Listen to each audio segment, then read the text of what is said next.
আরে ভাই জায়গাটাও তো ম্যাটার করে নাকি? আপনাকে যে এই যে কলেজের যে লোকেশন, এই জায়গায় কোনো ছাত্রছাত্রী ভর্তি হয় এত গোপুর মধ্যে আমরা পড়বো না। করবে না না না। আরে ভাই শোনেন, আমাদের এখান থেকে প্রতি বছর 50 জন স্টুডেন্ট এ প্লাস নিয়ে বের হয়। ধ্যাৎ, আমাদের এই জায়গায় শুধু মেয়েরাই কেন ভর্তি হয়, ছেলেরা কেন ভর্তি হয় না? এবার কি করলেন আবার একটু কোন তো ভাই কি করলেন?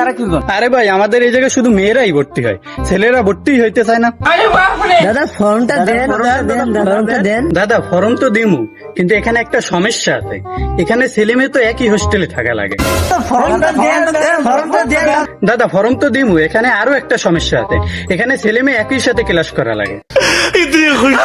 ফর্মটা দেন দাদা, ফর্মটা দেন। আরে দাদা দাঁড়ান দাঁড়ান, আপনারা এত উত্তেজিত হইয়েন না। এখানে আরো একটা সমস্যা আছে। আমাদের এখানে হোস্টেলের জায়গা কম থাকার কারণে ছেলে মেয়ে একই সাথে ঘুমান লাগে। तू समझा नहीं, तू समझा नहीं।